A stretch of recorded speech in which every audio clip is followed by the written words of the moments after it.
Hello guys, samahan nyo ako. Tingnan nyo itong sasakyan ko. Luma na to.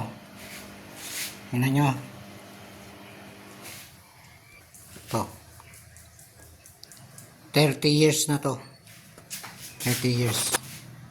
Tingnan nyo. Okay pa. Pero marami nang pinalitan dito. Ito pinalitan ko na to. Aircon pinalitan ko na.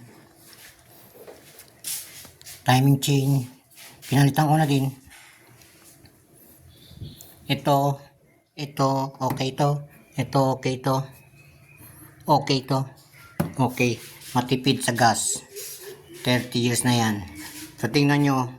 Try natin pandarin na.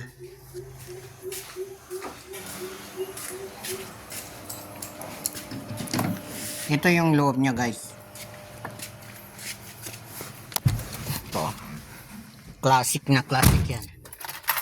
Ito. Tingnan nyo, pandarin ko. One click, andar yan. Manual transmission. Siyempre, naka-neutral pag mag-andar. Okay. Tingnan nyo guys. Andar. Accelerator. Okay. Yun yung loob nito guys. O dyan medyo luma na din. Pwede kayong mag-modify nito. Ginagamit ko to sa pang long distance. Sa mga iba-ibang probinsya dito. Nasa 200 to 300 kilometers ang distansya niyan. Ang haba ng takbo nito nasa 3 to 5 hours. 6. Minsan whole day. Takbo lang yan. Okay. Tingnan nyo. Tahimik na tahimik guys. Okay. Yan nyo guys. Siyempre pag magsara kayo, hindi siya gaya ng mga modern ngayon na nasa milyon ang presyo ng mga sasakyan ngayon. Tingnan nyo to.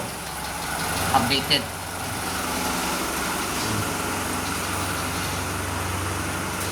Ito guys. Audio, although pag makita nyo ito, parang gusto nyo kasi ito 30,000 negotiable. Gusto nyo bigay ko to ng 20, pwede na yan kasi palis na ako sa ibang country, punta ako ng Europe. Okay, yan, pa Europe tayo guys. So itong makina nya tahimik na tahimik. Tara natin. Okay. Maya konti magbibigay naman tayo ng mga relief good sa mga tao na nangangailangan din.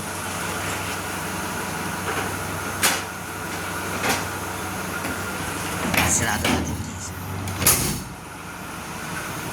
Kintab ang hood niyan. Although medyo luma siya. Pero kung bago yan, hindi ko naman ibebenta ng mga 20 yan. Palis lang ako ng Europe. Oh. Yan, although kita nyo medyo luma na siya.